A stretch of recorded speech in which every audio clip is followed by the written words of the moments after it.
From 6:10 a.m. Kamloops, this is CHNL. Good evening, Jessica Lepp with NL Headline News. A Transportation Ministry spokesman says no vehicles were trapped under an avalanche that came down on Highway 16 near Mount Robson on the BC-Alberta border. Craig Bruce says 50 to 60 centimeters of snow fell over the weekend, the highest level seen in 20 years. The area was then deluged by rain, triggering the avalanche. There are no detours around the closed highway, and the Transportation Ministry has no word on when it will reopen. More than 500 members of Local 900 of the Canadian Union of Public Employees in Kamloops are getting the details today of a proposed contract with the City of Kamloops. NL News has learned the agreement, recommended unanimously by the union, includes a 7.5% pay increase over 5 years. The deal also includes improvements in paramedical coverage. A ratification vote has been scheduled for Wednesday. Just 2 days after the final edition of the Kamloops Daily News was published, Kamloops This Week announcing it's hired 3 former Daily staffers. Publisher Kelly Hall says they include veteran reporters Cam Fordhams and Catherine Litt and sports reporter Adam Williams. The paper will publish 3 days a week, Tuesdays, Thursdays, and Fridays as of January 17th. Tourism marketing dollars for Sun Peaks. The BC government is providing $152,000 as part of $6 million, which flows to 14 resort municipalities. Kamloops North Thompson MLA Terry Lake says the cash goes towards projects including music and Oktoberfest and a portable stage. He adds the funding helps the entire community by attracting more tourists. Radio NL is your station for news, talk, and sports. News when it happens. Next scheduled news on NL at the top of the hour. Standing beside me here is RCMP Staff Sergeant Grant Learned. Now, Grant, you guys had mentioned that you're still in contact with the suspect, male suspect inside? We've been speaking with the gentleman for the last few hours. The conversation is still ongoing, and it's all in an effort to have everything resolved very peacefully and successfully without any injuries to anyone.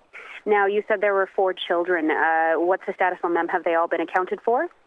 All of the children have been accounted for. They're safe, and we're just continuing our discussions with the gentleman in an effort to have this resolved peacefully. Now, at this point, how long do you figure something like this might go on for? Hours, overnight?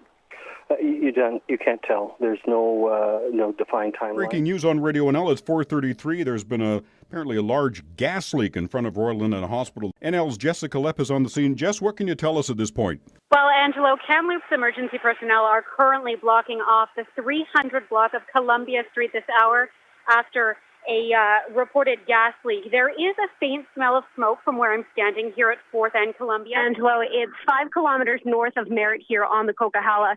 Now, RCMP say a man traveling northbound went over an embankment here. The vehicle rolled down a cliff, completely engulfed in flames. The vehicle is now totally destroyed.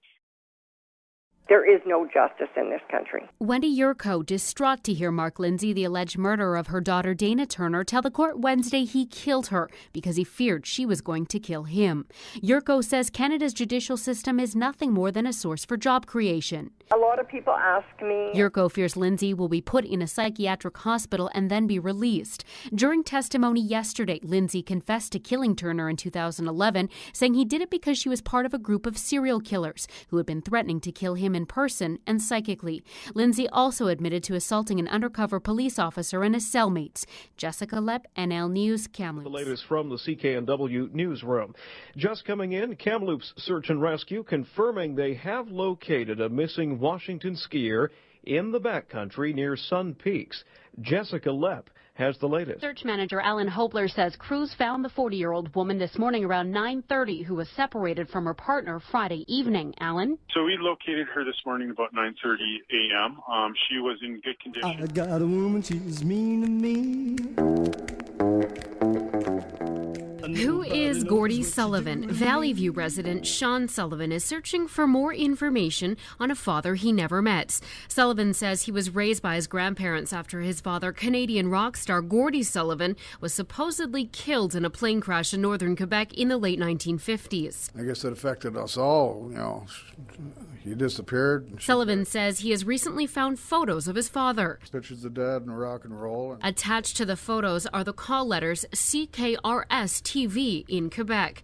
Jessica Lepp, NL News, Kamloops.